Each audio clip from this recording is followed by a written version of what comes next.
Welcome back to live show. జిల్లాల్లో జరుగుతున్న YSRCP plenary సమావేశాల్లో ప్రభుత్వం మీద విమర్శల వాన కురిపిస్తున్నారు. ముఖ్యంగా మొదట చేసిన సంతకాలు కూడా హామీలు అమలుకు నోచుకోని పరిస్థితుల్లో ప్రభుత్వం ఉంది. దుర్మార్గ పాలనగా అభివర్ణిస్తూ ఉన్నారు. అలాగే విశాఖ భూములకు సంబంధించి కూడా పెద్ద ఎత్తున గందరగోళానికి సంబంధించి కూడా వ్యాఖ్యలు చేస్తున్నారు. బొత్స అయితే ప్రభుత్వానికి ఒక సవాల్ విసిన పరిస్థితి. ఇక బెల్ట్ షాపులు ఉండవని చెప్పారు, మద్యం నిషేధిస్తామని చెప్పారు, దాదాపుగా అటువంటి పరిస్థితి తీసుకొస్తామని చెప్పారు. కానీ మధ్య ఆంధ్రప్రదేశ్ గా మార్చేస్తున్నారని ఎమ్మెల్యే రోజా విరుచుకుపడ్డారు. ఈ రకంగా ప్రభుత్వం మీద విమర్శలు ఒకవైపు అయితే, అభివృద్ధికి సంబంధించి అభివృద్ధి చేసే ప్రభుత్వాలకే ఓటేయాలని అడిగాను, నా వ్యాఖ్యలు వక్రీకరించారు అని చెప్పి ముఖ్యమంత్రి నంద్యాలలో చేసిన వ్యాఖ్యలకు సంబంధించి కొంత వివరణ ఇచ్చే ప్రయత్నం చేసినట్టుగా వార్తలు వచ్చాయి. ఇక మాజీ సీఎస్ ఐవైఆర్ మళ్లీ మీడియా ముందుకు వచ్చారు.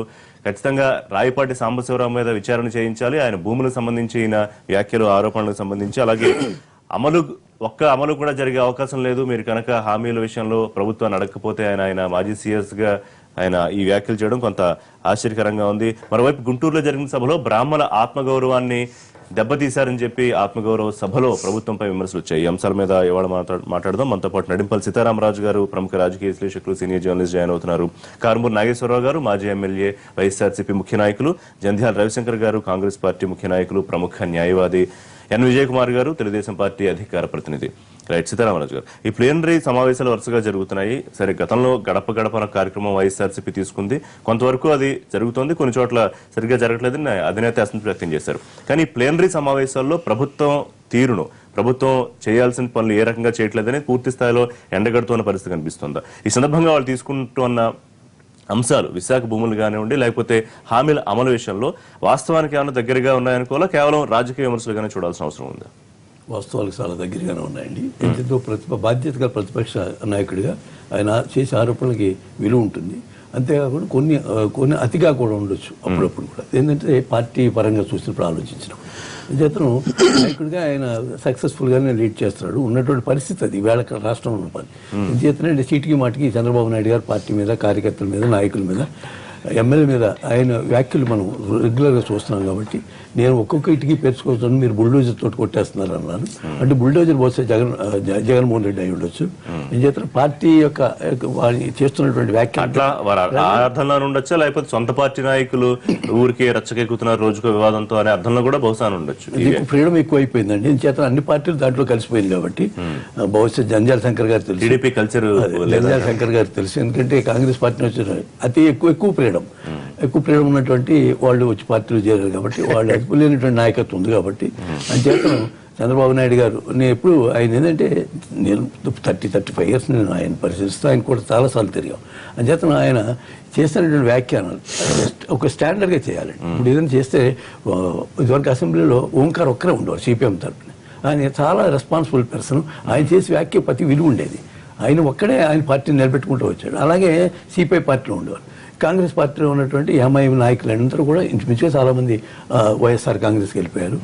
అంచేతను ఇప్పుడు ఉన్నటువంటి పరిస్థితిని బట్టి అది చేస్తున్నటువంటి రివ్యూ మీటింగ్, ఏంటంటే రివ్యూ మీటింగ్ అండి.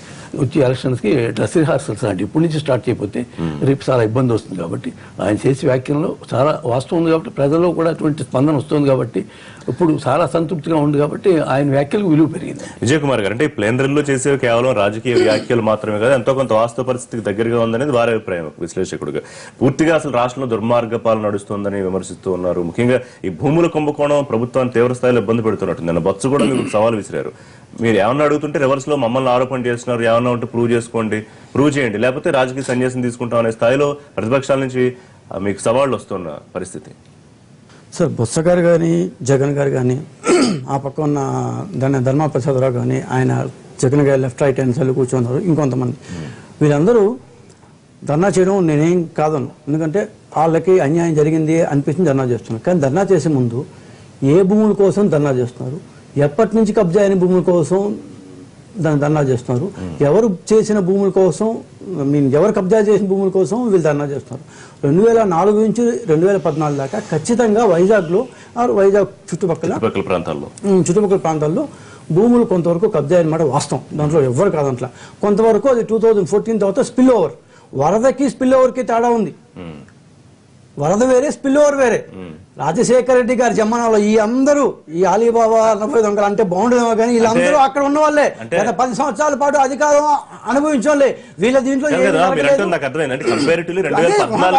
మా 2014 దాకా ఏమీ జరగలేదు, ఇదంతా 2014 తర్వాత జరిగింది అని కన్వీనియంట్ గా జనాలకు చెప్పని ట్రై చేస్తున్నారు. అది జనాలు ఏమో నమ్మట్లేదు, మేము కూడా అదే మాట చెప్తున్నాం. నువ్వు ధర్నా చేస్తున్నావు, ఎప్పటి నుంచి ఏ భూముల కోసం ధర్నా చేస్తున్నావు? ఒక పక్క కలెక్టర్ 256, 270 or 2000 అంటే మీరైతే కొంతవరకు ఒప్పుకున్నారు కదా 2014 తర్వాత జరుగుతుంది కానీ కాంగ్రెస్ హయాంలో జరిగినంత కాదని.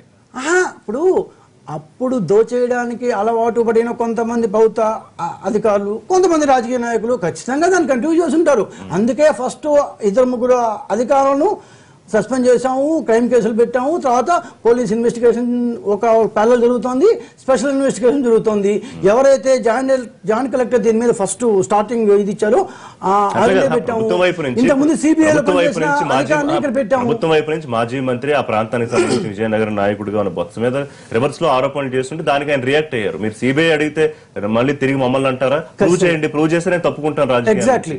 ఆయన మర్చిపోతున్నారేమో 2007లో మధురవాడ భూముల కుంభకోణం మర్చిపోయారేమో. 2012లో వైజాగ్ లో ఫ్రీడమ్ ఫైటర్ల భూముల కుంభకోణం జరిగింది. దాని మీద సిబిసిఐడి కేసు కూడా వచ్చింది. 12 మంది మీద కేసు పెట్టారు. అప్పటి ఉడా చైర్మన్ మీద కూడా కేసు పెట్టారు. మళ్ళా దాన్ని తీసేసి 7 మందిని తీసేసి 5 మంది మీదే పెట్టారు. ఇట్లాంటి చాలా ఉన్నాయి. బొత్స గారు మర్చిపోయారేమో విజయనగరం DCMS భూముల కుంభకోణం ఉంది. బహుశా ధర్మాన ప్రసాదరావు గారు మర్చిపోయారేమో శ్రీకాకుళం నడిబొట్టిన మున్సిపల్ భూములు 2.34 acres ఇవన్నీ చాలా ఉన్నాయి. రకరకాల కుంభకోణాలు ఉన్నాయి. ఇదే కాకుండా రాష్ట్రంలోని భూముల కుంభకోణాలు ఉన్నాయి. అనంతపూర్ మిశ్రమ భూముల దగ్గర నుంచి హైదరాబాద్లోని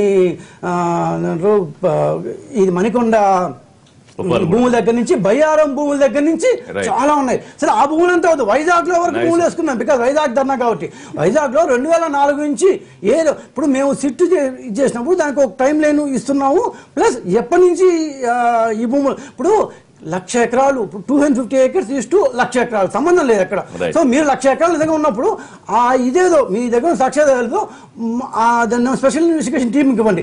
మీకు ఇష్టం లేదు కదా దానికి పోనీ గవర్నమెంట్కి ఇవ్వండి, ఇష్టం లేదు కదా పోలీస్కి ఇవ్వండి, లేదా మీ సాక్షి పేపర్లో వేయండి, లేదా గవర్నమెంట్కి ఇవ్వండి, లేదా లాస్ట్ క్వశ్చన్ లేదా మేము ఎట్లయితే జగన్మోహన్ రెడ్డి గారి మీద సుప్రీంకోర్టు పోయామో అప్పుడు సుప్రీంకోర్టు ఎట్లయితే జగన్మోహన్ రెడ్డి గారి ప్రైమా ఫేసి ఉందని చెప్పి హైకోర్టుకి సిబిఐకి ఇస్తుందో ఇదే సిబిఐ ఇవాళ వీళ్ళు చాలా కావాలని సిబిఐ నీ మీద 53,000 కోట్ల రూపాయల కేసు పెట్టింది కదా, అదే సిబిఐకి ఇచ్చి ఇవన్నీ మీడియాపై ఇచ్చేయండి, మీడియాపై కోట్లు వేయండి, 53,000 కోట్ల రూపాయలు సిబిఐ పెట్టిందండి. ఒకసారి చూసుకోండి. 53,000 కోట్లు అంటున్నారు కదా, 53,000 కోట్ల నుంచి 400 కోట్లు జగన్మోహన్ రెడ్డి గారు అక్రమాస్తులు దాని కేసు మంత్రి ఒక సవాల్ విసిరారు. కానీ ఆయన 2004 నుంచి 2014 దాకా మొత్తం వ్యవహారంలో ఏం జరిగిందో కంపారిటివ్లీ దానికి తక్కువే జరుగుతుంది ఇప్పుడు. సో అంతవరకు కొంత బెటర్మెంట్ ఉందనుకోవాలి. అంటే మేము వాళ్ళు ఎక్కువ దోసుకున్నారు, మేము తక్కువ దోసుకున్నారు. మీరు మాట్లాడేశారు, నేనేం మాట్లాడలేదు. నేను మాట్లాడదు. ఇప్పుడు వాళ్ళు ఏమంటున్నారంటే అప్పుడు కాంగ్రెస్ గవర్నమెంట్ లో ఎక్కువ దోసుకున్నారు, మేము తక్కువ దోసుకున్నాం. ఇప్పుడు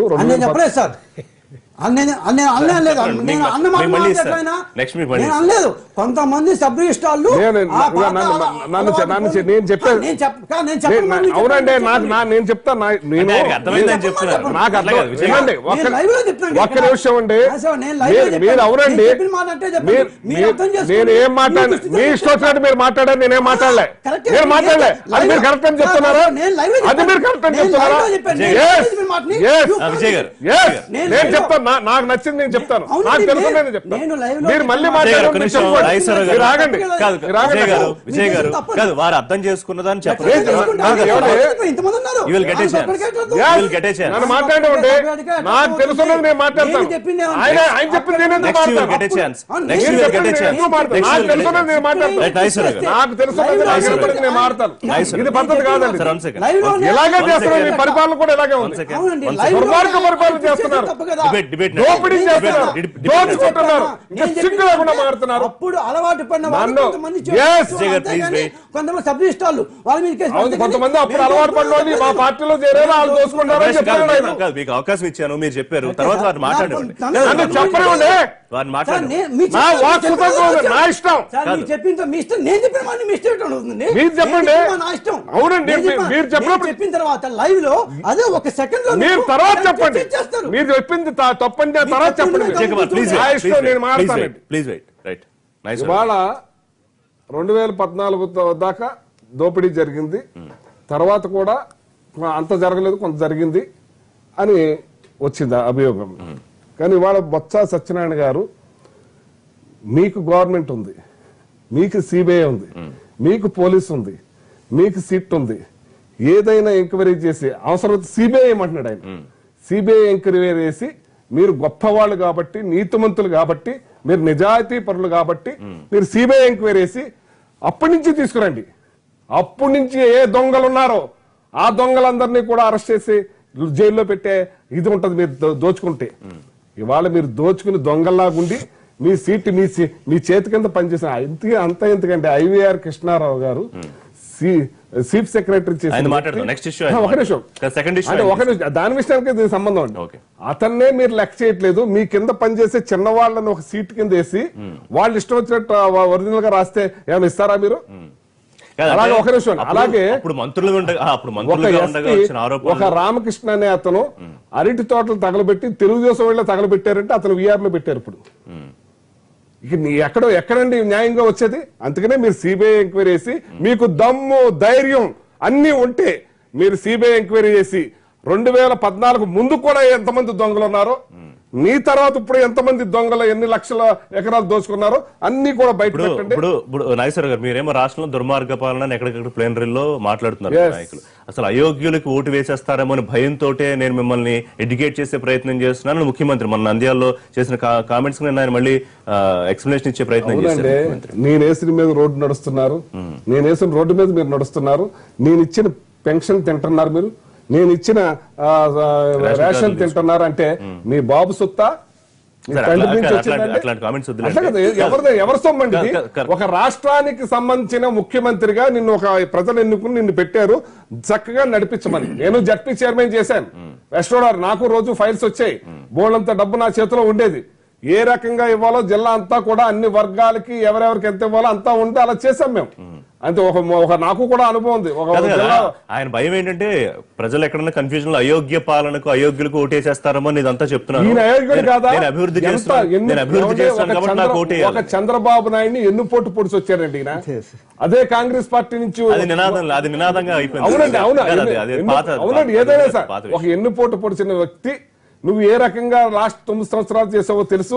ఇప్పుడు వచ్చిన కాడి నుంచి ఒక 19 మంది నీ పుష్కరాలు నీ కారణంగా చనిపోయిన వాళ్ళకి ఇప్పుడు వరకు అతి గతి లేదు. 29 అదే 29 మంది, సారీ నేను 19 మంది అన్న, 29 మంది చనిపోతే దానికి అతి గతి లేదు. ఎంతమంది చనిపోయారు, ఎంతమంది దేయరు?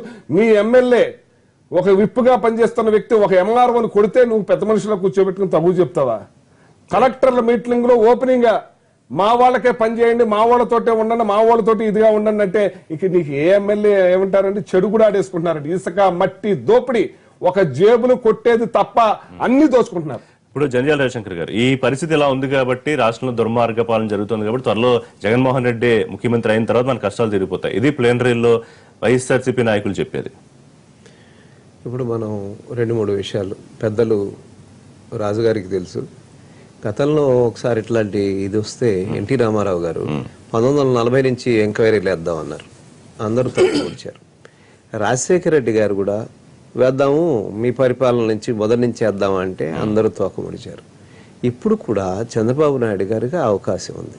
ఇవాళ నుంచి కాదు, మీరు అంటున్నారు కాబట్టి దాదాపు 1983 నుంచి వేద్దాము, లేకపోతే 79 నుంచి వేద్దాము అని చెప్పచ్చు. ఇప్పుడు సోదరుడు మాట్లాడుతూ ఆ రోజుల్లో 2004 నుంచి 14 వరకు విపరీతంగా జరిగిందన్నారు. దాంట్లో నుంచి వచ్చిన వాళ్ళు మంత్రులు మీ దగ్గర ఉన్నారు, వాళ్ళే మీరు కామెంట్లు చేస్తున్నారు. మీ మీద కామెంట్ చేస్తూ ఒక మంత్రి గారు ఉత్తరం రాశారని కూడా చాలా తీవ్రమైన ఇది ఉంది. అది ఉత్తరం రిలీజ్ అయిందో లేదో నాకు తెలియదు, కానీ ఇది ఈ గోలంతా అక్కర్లే. క్యాబినెట్ మినిస్టర్ గనక అదే లెటర్ని హైకోర్టు చీఫ్ జస్టిస్ గారికి మార్క్ చేస్తే సిబిఐ ఆటోమేటిక్ గా అపాయింట్ అవుతుంది. క్యాబినెట్ మినిస్టర్ ఇంకో క్యాబినెట్ మినిస్టర్ మీద ఇద్దరి మీద నడుస్తున్నప్పుడు లేకపోతే లెటర్ ఒకటి ఇవ్వండి, దాని మీద రిట్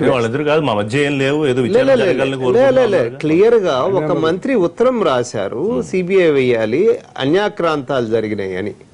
ఒక పక్కన ఆ మంత్రి ఉత్తరం రాస్తే సోదరుడు విజయ్ కుమార్ అంటాడు ఆ రోజుల్లో అక్కడి నుంచి వచ్చిన వాళ్ళు కొంతమంది చేసినవి అని అంటున్నారు కదా. మీ మంత్రివర్గంలో అటువంటి మంత్రులు ఉంటే విజయ్ కుమార్ గారు, నేను నోటల్ గా మాట్లాడుతున్నా, విజయ్ కుమార్ గారు లీగల్ గా మాట్లాడుతున్నా, లీగల్ గా మీరు గనక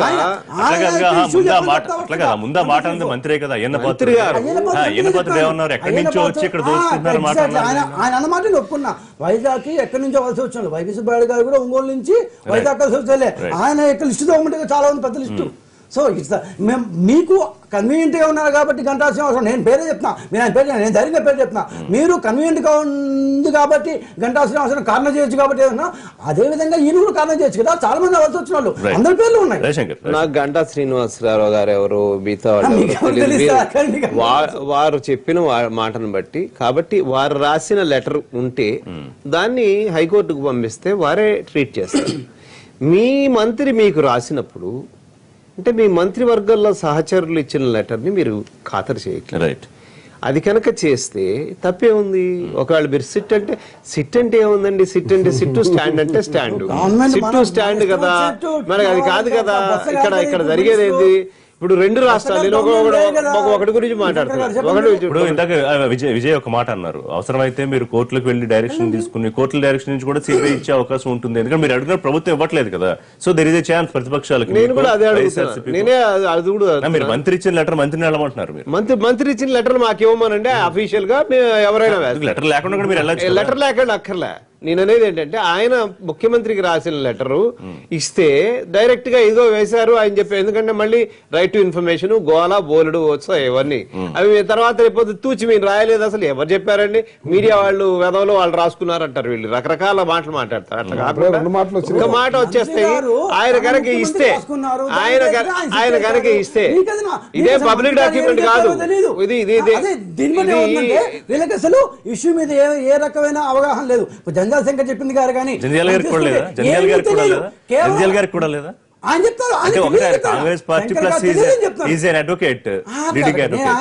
ఆయన విద్వత్ గురించి మాట్లాడు. ఈ పర్టికులర్ ఆయన చెప్పారు. ఇప్పుడు మాకు తెలియదు, మీ మంత్రి గారు ఇచ్చారు కాబట్టి దాని మీద మేము పోతాం అంటే, మీరు మంత్రి గారు చెప్పారు కాబట్టి పోతాం. మీకంటూ ఎవరికి ఏమీ తెలియదు. కేవలం మేము 1,00,000 కోట్లు ఆయన తినేశారని చెప్తే మీరు కూడా బాగుంటుంది, ఫిగర్ బాగుంటుంది కదా, 1,00,000 ఎకరాలు చెప్పి మీరు ఏముంది పలానా చోటు ఉంది అనేది బయట పెడితే మేము కూడా తోక ముచ్చుకుంటాం కదా. ఒకవేళ ఉంటే ధన ప్రమేయాన్ని అరికట్టడానికి అభివృద్ధి నేను చేస్తున్నాను కాబట్టి నాకు ఓటు వేయమని అడగడంలో తప్పే ఉంది. నేను అలా అడిగిన దాన్ని మీరు ఏదో కొంత వర్గం వక్రీకరించిందని ముఖ్యమంత్రి గారు అన్నారు. అట్లా చూడాల్సిన అవసరమే ఉందా ముఖ్యమంత్రి గారు చేసిన వ్యాఖ్యలను? ముఖ్యమంత్రి స్థానంలో ఉన్నటువంటి వ్యక్తి ఆ విధంగా మాట్లాడకూడదండి. నా రోడ్ల మీద తిరుగుతున్నారు, నా భోజనం చేస్తున్నారని ఆయనకు ఇచ్చినటువంటి బ్రాందీ షాపుల్లో కూడా తాగుతున్నారు. ఆ మాట కూడా చెప్పుకుంటే బాగుండేది. ఎందుకంటే అది కూడా వాస్తవం కాబట్టి, గవర్నమెంట్ ఇచ్చే లైసెన్సే కాబట్టి, దాంతో రెవెన్యూ వస్తుంది కాబట్టి అది మాట్లాడాలి. అది అంచేతనే ఏంటంటే చాలా బ్యాలెన్స్గా మాట్లాడాలండి. ఒక వ్యక్తి వనస్థానం 30 ఇప్పుడు నా గాలి పిలుస్తున్నావు, నా నీళ్లు తాగుతున్నావు అంటే అవి ముఖ్యమంత్రి కదా అని అలా ఉద్దేశించుకుని చెప్పి ఉండొచ్చా? నేను ముఖ్యమంత్రిని, నేను ప్రభుత్వ అధినేతని, నేను ఇదంతా చేస్తున్నాను చెప్పాలి. ఎంత ప్రోగ్రెస్ వచ్చింది, ఏమేమి చేశారు, ఏమి ఇంప్లిమెంట్ చేశారు. విజయ్ కుమార్ గారు అన్నట్టుగానే అది ఒకటే కాదు, చాలా ఉన్నాయి. ఇప్పుడు ఆయన ఇంటెన్షన్ ఏంటి? ప్రతిసారి కార్యకర్తలతో మాట్లాడినా బహిరంగ సభల్లో గానీ 80% మంది ప్రజలు మనతో ఉండాలి, ఆ రకంగా మీరంతా పనిచేయాలి, మళ్ళీ వాళ్ళు మనల్ని ఎన్నుకోలే గానీ ఎప్పుడు ఆ ఇంటెన్షన్ తో జనరల్ గా మాట్లాడుతూ ఉంటారు. అవునండి, అంచేతను ఆయన ఏంటంటే ఆ ఉద్దేశంలో చెప్పి ఉండొచ్చు. కానీ చెప్పి విధానం, అక్కడ చెప్పిన పద్ధతి ఆయన స్లిప్ అయిపోయారు. చాలా వర్డ్స్ చెప్పారు. ఎందుచేతం స్లిప్ అయిపోతున్నారు తెలియదు. కానీ ఈ మధ్య ఎక్కువ ఒక మాట మధ్యలో ఇంకో మాట మాట్లాడుతున్నారు. చాలా మంది అంటున్నారు, పార్టీ వాళ్ళు అంటున్నారు. అంచేతను చెప్పారు కదా విజయ్ కుమార్ గారు వినండి కొంచెం. అంచేతను ఏంటంటే అటువంటి బ్యాలెన్స్ ఉన్నటువంటి మనిషి ఈవేళ ఇంటికి ఇట్లా వచ్చింది అంటే లోకేష్ ఎంటర్ అయిన తర్వాత వచ్చిందా, లేకపోతే దేని గురించి ఆయన ఇట్లా చేస్తున్నారు, అదేం సంబంధం ఉంటుంది? ఎందుకంటే అలా కాదు కదా, ఒక సెకండ్ లీడర్షిప్ వచ్చింది కదా. ఇదివరకు సెకండ్ లీడర్షిప్ లేదు దాంట్లో, అంతా ఆయనే చూసుకున్నాడు. అంచేత ఏంటంటే దాని ఇన్ఫ్లుయెన్స్ ఎక్కువ ఉందా చేత బ్యాలెన్స్. ఇప్పటికే ఇంతకుముందు లోకేష్ గారు ఒకసారి వ్యాఖ్యానించారు, మీరు ప్రతిపక్షాలను ఉద్దేశించి తండ్రి కొడుకులకు మధ్య కూడా గొడవలు పెడతారు ఏదన్నా సమర్థులు అని చెప్పి. ఎందుకంటే ఒక మంచి పార్టీ ఈ విధమైనటువంటి విధానాలతో వెళ్ళిపోతున్న ప్రజలకు బాధగానే ఉంటుంది ఇటువంటి మాటలు మాట్లాడుతుండ్రు. ఇది చేసినటువంటి పద్ధతులు కానీ తెలుగుదేశం ఒక మంచి ఉద్దేశంతో ప్రారంభమైంది. రామారావు గారి ఉద్దేశం ఎంతవరకు నెరవేరుతుంది, రామారావు గారికి సంబంధించి ఏం జరుగుతున్నాయి, ఇవన్నీ కూడా పార్టీ రివ్యూ చేసుకోవాలండి. అంచేత ఇప్పుడు ఆయన మాట్లాడిన మాట ఇక్కడ చాలా రాష్ట్ర వ్యాప్తంగా దాని మీద డిబేట్ జరుగుతుంది. అంచేత ఒక బ్యాలెన్స్గా మాట్లాడినప్పుడు ఒక ముఖ్యమంత్రి హోదా ఆయన యొక్క ఉన్నత స్థానం పెరుగుతుంది. అలా జరగలేదు అక్కడ. ఇది మొన్న ఇప్పుడు మా ప్లేనరీస్ మొన్నటిదాకా నియోజకవర్గ ప్లేనరీస్ జరిగినాయి. అదే టైంలో నవనిర్మాణ దీక్షలని కూడా జరిగినాయి. సేమ్ అదే కాన్స్టిట్యున్సీలో మేము ఒకరోజే చేసాం ప్లేనరీ. వాళ్ళు రోజు నవనిర్మాణ దీక్షలను చేయటం సందర్భం పురస్కరించుకుని చేశారు. అది చేసుకుని అదే సందర్భం పురస్కరించుకుని మేము కాదంటే దాన్ని ఏమి అంటే రెండు ఒకటం వల్ల కంపారిజన్ వచ్చింది. ఈ మధ్యన కొంతమంది ఏమంటున్నారంటే తెలుగుదేశం తగ్గింది కానీ వైఎస్ఆర్ పెరగలేదు అన్నారంటే. అయితే అది నిదర్శనం నా నియోజకవర్గం కాదు, జిల్లా కాదు, రాష్ట్రంలోనే. యాక్చువల్ గా వాళ్ళు కుర్చీలు వేస్తుంటే తెల్ల మల్లెపూల్లా కనపడతా ఉన్నాయి కుర్చీలు. మీ టీవీ విజయవాడ ఏంటండి ప్రతి నియోజకవర్గం మీ టీవీలు రావట్లేదు, మరి ఏం చేస్తామండి మేము. అయితే ప్రతి చోట అక్కడికి కూడా బలవంతంగా అధికార పార్టీ ఉంది కాబట్టి డ్వాక్రా మహిళను తీసుకొచ్చి కూర్చోబెడతాం. వాళ్ళు 100% 10% ఉండాలి. కానీ మా దగ్గర ప్లేనరీస్ కి నాకు నేనుగా ఒక 2000 మంది వస్తారని చెప్పి నేను ప్రిపేర్ చేసుకున్నాను. అంతా 5500 మంది వచ్చారు వాలంటరీగా 5500 మంది. అలాగే తాడేపల్లిగూడెంలో అతను ఒక 2000 మంది వస్తారనుకుంటే 6000 మంది వచ్చారు. అలాగే నరసాపురం, అలాగే ప్రతి ఏ నియోజకవర్గం ఆ నియోజకవర్గం ఆశ్చర్యం వేసింది మాకు. సో దీన్ని బట్టి ప్రభుత్వం మీద వ్యతిరేకత ఉంది, మీ వైపు ప్రజలు ఆకర్షితులు అవుతున్నారు అనేది అర్థమవుతుంది. అంత వ్యతిరేకత కాదండి, టోటల్ గా. ఎట్లా విజయ్ కుమార్ గారు ఇప్పుడు ఇన్ని సంక్షేమ కార్యక్రమాలు చేసే ప్రభుత్వం దేశంలోనే ఎక్కడా లేదని చంద్రబాబు నాయుడు అనేది అనేక సార్లు చెప్పారు. అసలు ఎక్కడ సంక్షేమం బతకాలి? రాజశేఖర రెడ్డి గారు పెట్టినయే దీన్నే మార్చి చేస్తున్నారు.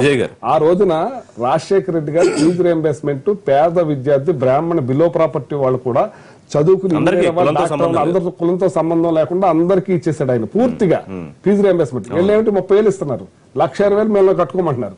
ఎక్కడుంది అది? ఆరోగ్యశ్రీ ఉందండి, ఒక నిమిషం, ఆరోగ్యశ్రీ ఉందండి. ఆరోగ్యశ్రీ టోటల్ గా పడుకుంది. ఇవాళ ఆ రోజున 12 లక్షల రూపాయల ఆపరేషన్ కూడా ఆయన ఇచ్చేవారండి. ఒకవేళ అది అందులో వర్తించకపోతే ఆయన ఇచ్చిన ఆరోగ్యశ్రీ వర్తించకపోతే తర్వాత వెళ్ళి ఇలాగ రీయింబర్స్మెంట్ ఇవ్వాలని పాప అంటే నేను నా నియోజకవర్గంలో 100 కోట్లు పట్టుకెళ్ళాను. అలాగా ప్రతి ఒక నిమిషం, అలాగే ఒక నిమిషం 108 ఉందండి. ఫోన్ చేయగానే అదే ఆయన కొనిచ్చిన ఆ టైంలో కొన్న వెహికల్స్ కూడా తిప్పుకోలేని పరిస్థితులు ఈ ప్రభుత్వం. ఇంకా ప్రజలు ఎక్కడ హర్షిస్తారు? ఇప్పుడు ఒకటి విజయ్ గారు 80% పక్కన పెడితే కనీసం వారు చెప్పే దాంట్లో కుర్చీలన్నీ ఖాళీగా ఉండి 10-15% కూడా నిండట్లేదండి. ఇప్పుడు మీ టీవీలో చూసి ఆంధ్ర రాష్ట్రంలో ఏ జిల్లా గురించి మాట్లాడినా బహుశా కొన్ని సీట్లు మేము కోల్పోయిన మాట వాస్తవమే. కానీ వెస్ట్ గోదావరి జిల్లా వాళ్ళ జిల్లా సంబంధించి ఒక్క జెడ్పీటీసీ ఒక్క సీటు ఒక్కటి కనీసం మచ్చుకి శాంపుల్ గా మేము కూడా ఈ జిల్లాలో ఉన్నాం చెప్పడానికి ఒక్క సీటు దిక్కులేని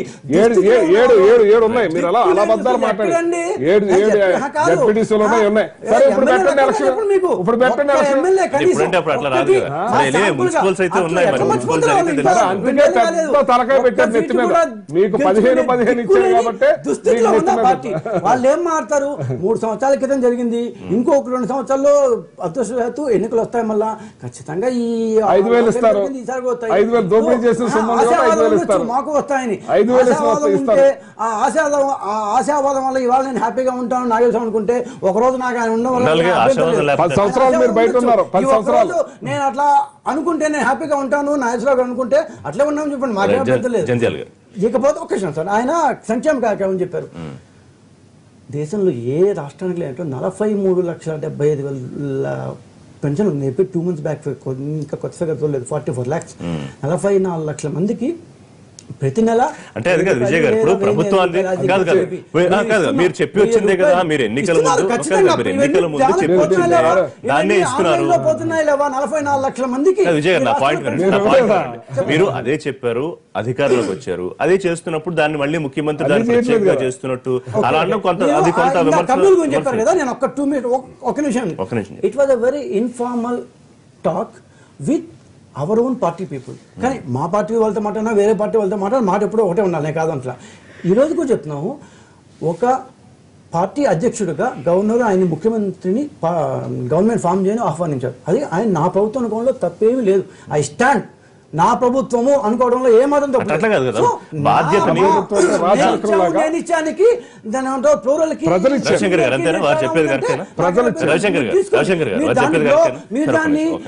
బ్లోయింగ్ అవుట్ ఆఫ్ ప్రపోర్షన్ చేసేసి ఏమో మాట్లాడేసారు, ఏమో జరిగిపోయిందని, మీకు ఇన్ని రోజులు ఏమీ విషయం దొరకలేదు కాబట్టి ఈ చిన్న విషయాన్ని ఏదో 4 టీవీ ఛానల్ పెట్టుకొని దాన్ని బాగా బ్లోక్ ఆనందం పొందుతామంటే ప్రజలు నవ్వుకుంటున్నారు.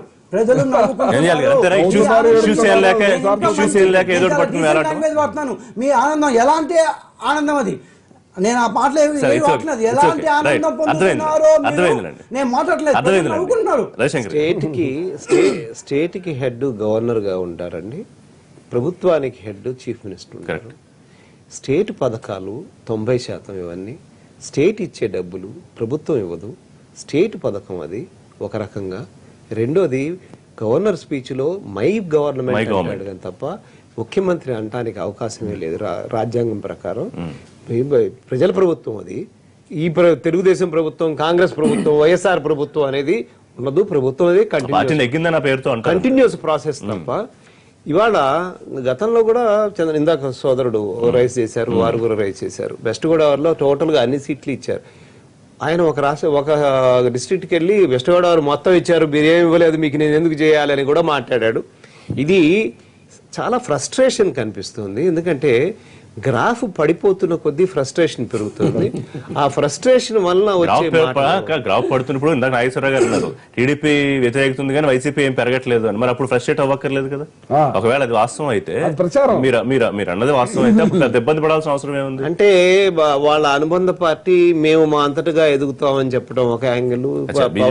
పవన్ కళ్యాణ్ గారు మేము మళ్ళీ ఆయన రాజకీయాల్లోకి వస్తే ఏమవుతుంది, ఈక్వేషన్స్ చాలా ఉంటాయి. ఈ ఈక్వేషన్స్ అన్నింటి మీదకి వచ్చేప్పటికి గ్యారంటీ ఫ్రస్ట్రేషన్ వస్తుంది. ఎందుకంటే నేను పని చేస్తున్నాను ప్రజలకని ఆయన భావిస్తున్నారు, ప్రజలు భావించటం లేదు. దాంతో చాలా పెద్ద ప్రతిపక్షాల పర్సెప్షన్ ఒకలా ఉండొచ్చు, ప్రజల పర్సెప్షన్ ఒకలా ఉండొచ్చు, గవర్నమెంట్ పర్సెప్షన్. బ్రేక్ తీసుకుందాం, బ్రేక్ తర్వాత